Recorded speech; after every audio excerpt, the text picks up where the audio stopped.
को मिलाने से क्या हुआ, समलंब चतुर्भुज का एरिया दो बराबर भाग में बंट रहा है। किस भाग में बंट रहा है, एक भाग m भाग में बंट रहा है, क्षेत्रफल क्या आ रहा है, n भाग में बंट रहा है। तब हमसे अगर पूछा जाए पी क्यू का मान, तब से हमसे पूछा जाए पी क्यू का मान क्या होगा, तो देखिए क्या होगा, देखिए क्या करेंगे, समलंब चतुर्भुज का क्षेत्रफल रेशियो, याद रखिएगा समलंब चतुर्भुज का रेशियो यानी ए बी क्यू पी लिख लिए ऊपर में। उसके बाद क्या है, पी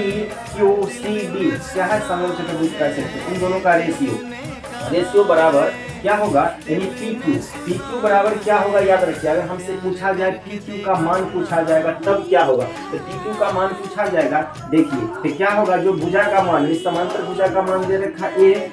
क्या करेंगे, ए स्क्वायर कर दिया, क्षेत्रफल के रेशियो क्या कर देंगे, गुना कर देंगे, ठीक है। दूसरे पार्ट के क्षेत्रफल के रेशियो क्या कर दिए, गुना, ए स्क्वायर एन रूट अंडर क्या हो गया, ए स्क्वायर एन प्लस, उसके बाद क्या है, इसका देखिए इसका मान क्या है, तो डी क्या है, बी, इसका मान क्या है, समांतर भुजा का बी स्क्वायर है, क्या लिखेंगे, बी स्क्वायर गुना एम, तो रूट अंडर लिखे बी स्क्वायर गुना एम। और देखिए दोनों क्षेत्रफल के रेशियो को क्या करेंगे, जोड़ देंगे, क्या करेंगे, जोड़ देंगे, m प्लस एन। आप देखिए दूसरा नंबर, अगर यहाँ क्षेत्रफल इस प्रकार खींचा गया कि समलंब चतुर्भुज AB क्या है, CD के समांतर है, और एक रेखा असमांतर भुजा यानी AD को P बिंदु पर और BC को Q बिंदु पर प्रतिच्छेद कर रहा है, और क्या कर रहा है, देखिए इस प्रकार प्रतिच्छेद मिलाने पर क्या हुआ, क्षेत्रफल को दो बराबर भाग में भी बांट दिया, और क्या हो गया, समांतर भी हो गया, तो बराबर भाग में बटेगा, क्षेत्रफल रेशियो क्या आ जाएगा, 1:1। तब इसका फार्मूला क्या आ जाएगा, रूट अंडर क्या होगा, देखिए ए स्क्वायर क्या लिखा, ए स्क्वायर गुने 1 तो क्या हो गया, ए स्क्वायर प्लस क्या लिखेंगे, बी स्क्वायर गुना 1 तो क्या हो गया, बी स्क्वायर, और रेशियो को जोड़ेंगे तो क्या होगा, 1 प्लस 1 क्या हो गया, 2। आइए क्वेश्चन में दे रखा है समलंब चतुर्भुज, दे रखा है AB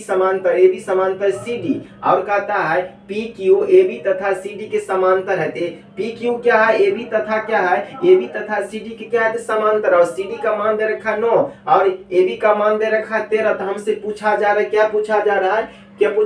पी क्यू के मान। और देखिए पी क्यू क्या कर रहा है, दोनों को समलंब चतुर्भुज को बराबर एरिया में बांट रहा है, इसका भी क्षेत्रफल 1:1 में, तो क्या हो जाएगा इसका मान, यानी पी क्यू का तब मान लिख लेगा, क्या लिख लेगा, रूट अंडर 9 का स्क्वायर प्लस क्या लिख लेगा, 13 का स्क्वायर बाय क्या लिख लेगा, 2। तो 9 का स्क्वायर क्या हो गया 81, या 13 का स्क्वायर हो गया 169 बाय कितना हो गया, 2।